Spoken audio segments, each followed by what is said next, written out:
తిరుమల క్షేత్రంలో శ్రీ వెంకటేశ్వర స్వామి వారికి పుష్ప కైంకర్యం చేస్తూ సకుటుంబంగా చివరి వరకు జీవితాన్ని గడిపిన మహాభక్తుడు అనంతాళ్వార్. ఆయన భగవద్ రామాంజులకు సాక్షాత్తు శిష్యుడు. స్వామివారి కైంకర్యం కోసం అవసరమైన పుష్పాల కోసం ఒక తటాకాన్ని తవ్వాలని తలపెట్టాడు.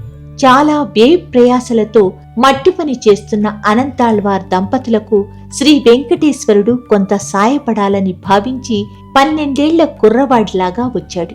అలాంటిదేమీ వద్దని, పిలవని పేరంటానికి రావద్దని కుర్రవాణ్ణి హెచ్చరించాడు అనంతాళ్వార్.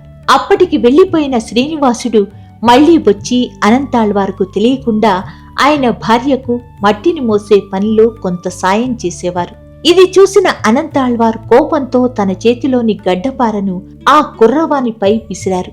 అది అతని గడ్డానికి గాయమైంది. అయినా అనంతాళ్వార్ కోపం తగ్గకపోవడంతో ఆ కుర్రవాని వెంటపడ్డాడు. ఇంతలో ఆ పిల్లవాడు గుడిలోకి ప్రవేశించి మాయమయ్యాడు. ఆ తర్వాత దర్శనానికి వెళ్లిన అనంతాళ్వార్కు శ్రీనివాసుని గడ్డంపై రక్తం కారుతున్న గాయం కనపడింది. అనంతాళ్వార్ నిశ్చేష్టుడై బోరున ఏడ్చాడు. ఇలాంటి అద్భుత సంఘటనలు అనంతాళ్వార్ జీవితంలో అనేకం చోటు చేసుకున్నాయి. ఆనాడు అనంతాళ్వార్ చేసిన గడ్డం మీది గాయాన్ని ప్రీతిగా పచ్చకర్పూరంతో తీర్చిదిద్దుకుని తాను మురిసిపోతూ పరమ పురుషుడైన శ్రీనివాసుడు మనల్ని మురిపింపచేస్తున్నాడు. ఆనాడు గాయం చేసిన గడ్డపారను మహాద్వారం లోపల ఉత్తరం గోడకు పైభాగాన ఏర్పాటు చేశారు. అనంతాళ్వార్ పెంచుతున్న పూల తోటలో ఒకరోజు రాత్రి ఆనంద నిలయుడు వక్షస్థలం మీది అలవేలు మంగమ్మతో కలిసి ప్రత్యక్షమయ్యారు. స్వామి అమ్మవారు తోటంతా కలియ తిరుగుతూ ఇంచుమించుగా నాశనం చేసి సుప్రభాత సమయానికి ఆలయానికి చేరుకున్నారు. తోటను నాశనం చేస్తున్నది ఎవరో తెలుసుకోవాలని భావించి అనంతాళ్వార్ ప్రతిరోజు రాత్రి మాటు వేసేవాడు. తోటకు వస్తున్నది ఒక జంట అని 9 రోజుల తర్వాత గుర్తించాడు. మహిళను పట్టుకుని ఒక సంపెంగ చెట్టుకు కట్టేశాడు. పురుషుని కోసం వెతుకులాడగా ఆలయానికి అప్రదక్షిణంగా పరిగెత్తుతూ చివరకు అనంతాళ్వార్ తోట వద్ద అదృశ్యమయ్యాడు. తెల్లవారిన తరువాత ఆలయంలో స్వామివారి వక్షస్థల మహాలక్ష్మి కనిపించలేదు. స్వామి ఆజ్ఞానుసారం అర్చకులు ఛత్ర చామర మంగళ వాయిద్యాలతో అనంతాళ్వార్ తోటకు వెళ్లారు. జరిగిన విషయాన్ని ఆయనకు తెలియచేశారు. వెంటనే అనంతాళ్వార్ చెట్టుకు కట్టేసిన అమ్మవారికి నమస్కరిస్తూ క్షమించాలని వేడుకున్నాడు.